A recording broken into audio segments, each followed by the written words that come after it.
Olá, meu nome é Nelson Augusto Mendes e vou mostrar para vocês um pouco sobre o eletrocardiograma. Bom, vamos lá. A nossa jornada hoje vai ser completa. A gente começa entendendo a importância e a aplicação do ECG, depois mergulha na fisiologia elétrica do coração, passa pelas 12 derivações, entende a padronização do papel e aí sim vamos analisar em detalhe as ondas e os intervalos, até chegar na identificação de ritmos mais complexos. Então, para começar, por que o eletrocardiograma, o famoso ECG, é tão fundamental? Simplesmente porque ele é, muitas vezes, a primeira e mais importante ferramenta que a gente tem no diagnóstico cardiovascular, especialmente na emergência. Mas afinal, o que é o ECG na sua essência? Pensem nele como um registro, uma fotografia da atividade elétrica do coração. Ele basicamente traduz em um gráfico toda a história que a eletricidade cardíaca está contando a cada batida. E a relevância clínica disso é imediata, né? Chegou um paciente com dor no peito, o ECG tem que ser feito nos primeiros minutos. É um método rápido, barato e muito acessível. Agora, um ponto de atenção crucial. Um ECG normal não descarta de forma alguma uma síndrome coronariana aguda. Cerca de 5% dos pacientes com um infarto, por exemplo, podem ter um eletro inicial normal. Isso pode acontecer em infartos sem supra de ST ou em localizações de difícil visualização, como a parese posterior. Isso só reforça que a clínica é soberana e que muitas vezes exames seriados são necessários.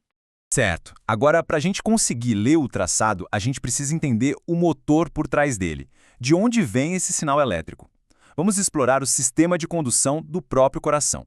E essa imagem aqui ilustra essa conexão de forma brilhante. De um lado, a gente vê a anatomia, a estrutura física do coração, e do outro, o sistema elétrico, essa fiação especializada que percorre toda essa estrutura. Para ler um ECG, é fundamental entender como esses dois sistemas conversam o tempo todo.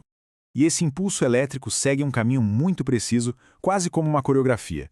Tudo começa lá em cima, no nó sinoatrial, que é o nosso marca-passo natural. De lá, o impulso vai para o nó atrioventricular, desce pelo feixe de His e seus ramos direito e esquerdo e finalmente se espalha pelos ventrículos através das fibras de Purkinje.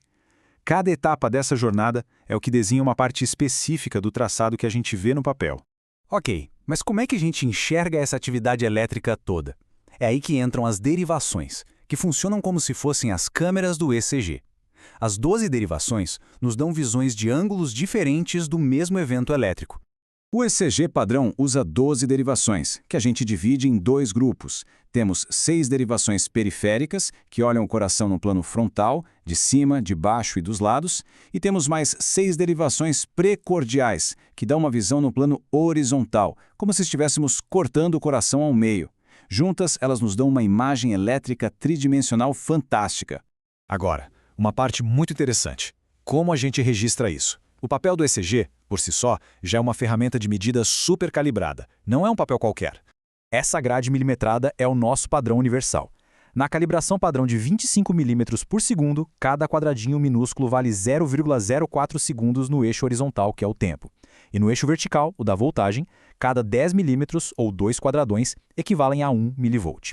Essa padronização que torna a análise universal e permite que a gente meça com precisão a duração e a amplitude dos eventos cardíacos em qualquer lugar do mundo. E isso nos traz para o coração da nossa análise. Vamos aprender a ler a linguagem que a eletricidade do coração escreve. É hora de decifrar o alfabeto das ondas e dos intervalos. Todo batimento cardíaco normal vai gerar essa forma de onda característica que a gente está vendo. A onda P, o complexo QRS e a onda T. Cada pedacinho desses conta uma parte da história da ativação e da recuperação do músculo cardíaco. E os espaços entre eles, os intervalos, são tão importantes quanto as próprias ondas. A onda P é o começo de tudo. Ela representa a despolarização dos átrios. Qualquer alteração na sua forma, duração ou amplitude pode ser uma pista para sobrecargas atriais ou distúrbios de condução. Uma onda P muito alta, a chamada P pulmonale, por exemplo, pode sugerir sobrecarga atrial direita. E logo depois dela vem o intervalo PR, que mede o tempo de viagem do impulso do nó SA até o nó AV e que deve durar entre 0,12 e 0,20 segundos. Em seguida vem o astro principal, o complexo QRS. Ele representa a despolarização dos ventrículos, que é um evento elétrico muito maior. O normal é que ele seja estreito, com até 0,12 segundos de duração. Se ele está alargado, isso pode ser um sinal de alerta para um bloqueio de ramo ou um ritmo de origem ventricular, o que muda completamente o cenário clínico. E o ponto exato onde o QRS termina é o famoso ponto J. E para fechar o ciclo, temos a onda T. Ela mostra a repolarização ventricular, ou seja, a recuperação elétrica dos ventrículos. Normalmente ela é assimétrica e positiva. Qualquer alteração, como uma inversão ou se ela fica muito pontuda, pode ser um marcador importante de isquemia ou de problemas com eletrólitos. E o intervalo QT, que mede todo o processo elétrico ventricular, é outro ponto-chave. Quando ele está prolongado, aumenta o risco de arritmias graves.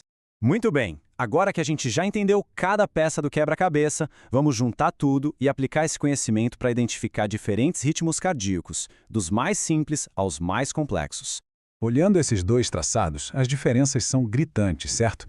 O primeiro mostra um ritmo bem regular, com uma onda P bonitinha antes de cada QRS. Isso é um ritmo sinusal normal. Já o segundo é um caos. É rápido, irregular, sem ondas P definidas. É a cara de uma fibrilação atrial. Percebem como cada padrão conta uma história completamente diferente? A análise tem que ser sistemática. O ritmo sinusal normal, nosso padrão de referência, sempre tem uma onda P antes de cada QRS e uma frequência regular. Em total contraste, a gente tem ritmos letais. Uma fibrilação ventricular, por exemplo, é um traçado totalmente caótico, sem QRS, que exige um choque imediato. Já a sistolia é aquela linha reta, ausência total de atividade elétrica. Aí não adianta chocar, o caminho é iniciar compressão e seguir o protocolo de suporte avançado de vida. E é aqui que tudo se conecta. Dominar o ECG não é só decorar padrões, é sobre conseguir conectar esses desenhos no papel com a condição real do paciente. É unir o traçado visual ao raciocínio clínico para chegar a um diagnóstico preciso e claro ao melhor tratamento. Lembre-se, o básico bem feito salva vidas.